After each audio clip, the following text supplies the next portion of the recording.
In this video, I'm going to show you how to replace your washer nozzle. I'm only going to show you how to replace one side because the process for the other one is the same. So for us, this one's broken. Someone has wire tied the hose to it, so I'm going to go ahead and cut the wire tie. Get that out of there. And of course, as you can see, this is broken. Now, sometimes when they break, the plastic will break inside the hose. For us, that is not the case unless someone has already removed it. But if that is the case for you, you'd want to take a pick and remove all the debris that is stuck in there. Otherwise, the new washer nozzle will not fit fully. It will not seat, and then you'll have a leak out here.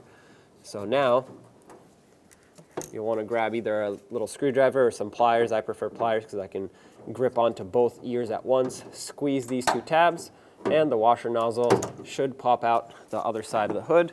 Go ahead and push it through. And ours was severely damaged, but here it is. Now take your new washer nozzle, slide it down and through. Make sure you press it on until it clicks. That's how you know it is properly secured.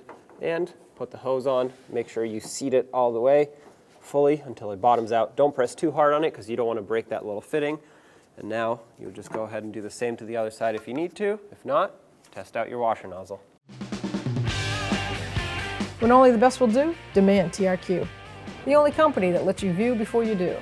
TRQ is committed to offering the highest quality aftermarket auto parts that are engineered for peace of mind. Thanks for using and viewing with TRQ.